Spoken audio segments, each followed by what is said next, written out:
Hello students, welcome to electrochemistry part 14. In this part we are going to see concepts like fuel cells, hydrogen oxygen fuel cell, then corrosion and prevention of corrosion. Let us see one by one.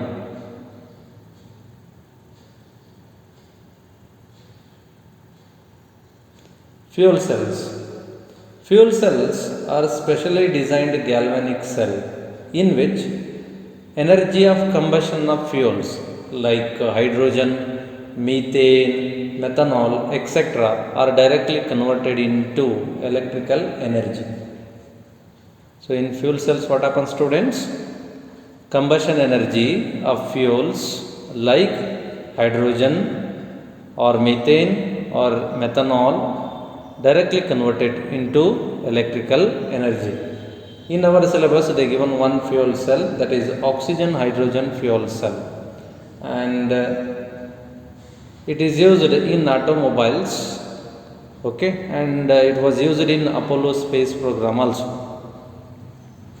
Now let us see oxygen hydrogen fuel cell.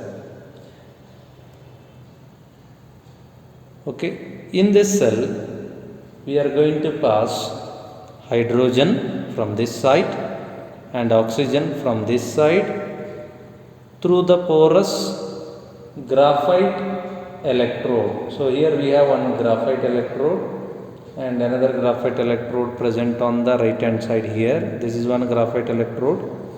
So it is a porous graphite electrode, and here we are going to pass hydrogen gas. From this side we are going to pass oxygen gas, and here we have aqueous electrolyte containing small amount of sodium hydroxide. Okay, and this electrode acts as anode, and this electrode is going to act as a cathode. So at this electrode oxidation takes place, and at this electrode reduction takes place. So what we are doing, students, we are going to pass hydrogen from this side and oxygen from this side through the porous graphite electrodes, and in this process catalyst like finely divided platinum or palladium metal is incorporated into the electrodes.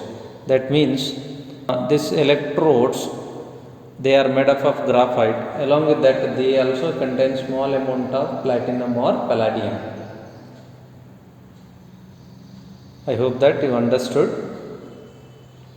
So we are going to pass hydrogen from this side and oxygen from this side through these porous graphite electrodes, which are incorporated with small amount of platinum and palladium to increase the rate of a chemical reaction. And in the middle we have taken aqueous sodium hydroxide as an electrolyte.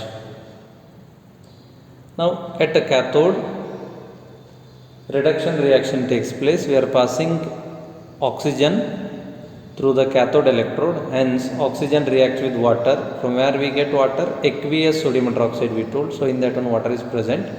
It takes 4 electrons and converted to 4 OH minus. Okay, one oxygen takes 2 electrons, another oxygen takes 2 electrons. Clear? 2 hydrogen, 2 oxygen, automatically they are going to form here into 2 we have, so hence they are going to form 4 OH minus. Now at anode oxidation takes place. We are going to pass hydrogen gas, hence hydrogen reacts with the 4 OH minus.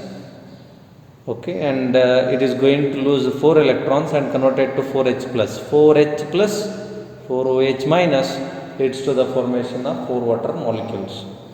So let us write overall cell reaction. So when we do that, 4 electrons in the left hand side and here right hand side they cancel, and next to 2 water molecules and 2 water molecules they cancel, 2 water molecules they remain, and here 4OH minus 4OH minus they cancel.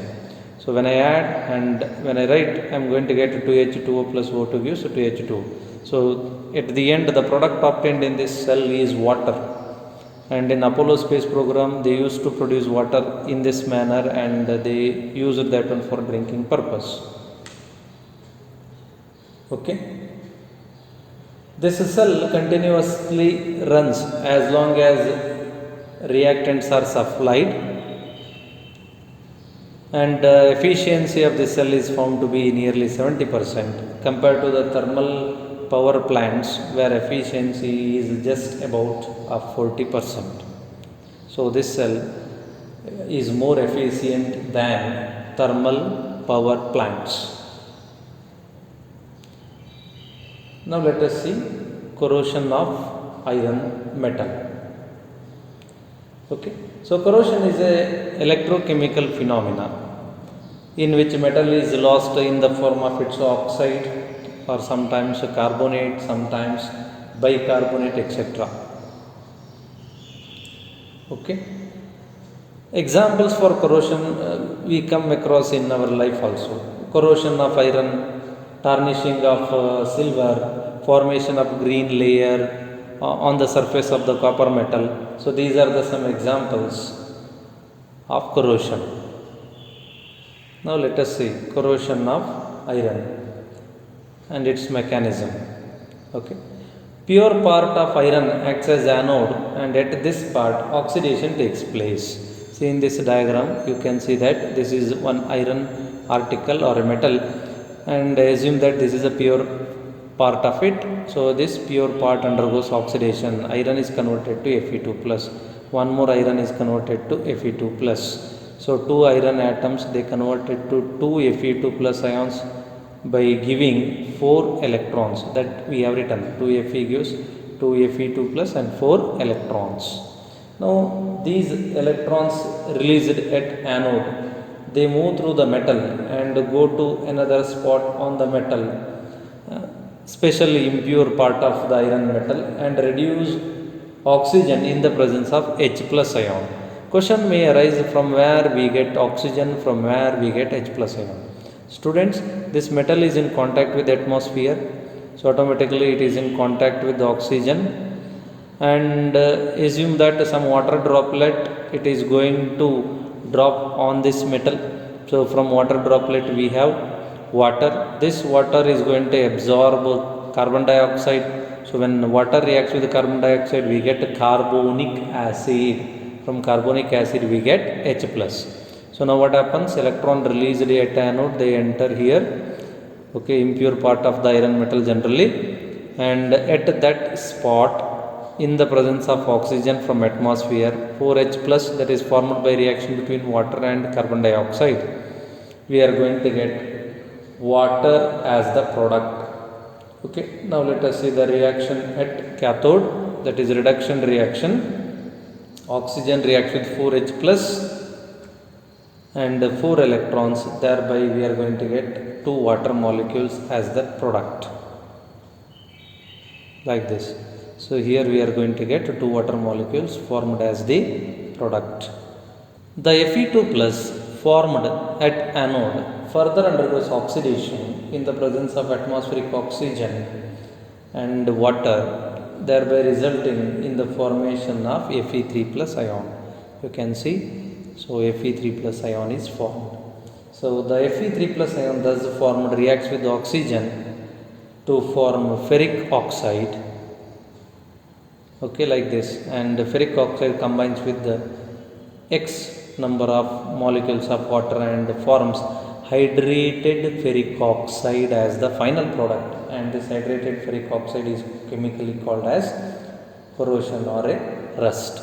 So if they ask question what is rust, then answer is hydrated ferric oxide. Okay students, reaction at anode and cathode are very important, they ask. Now let us see prevention of corrosion.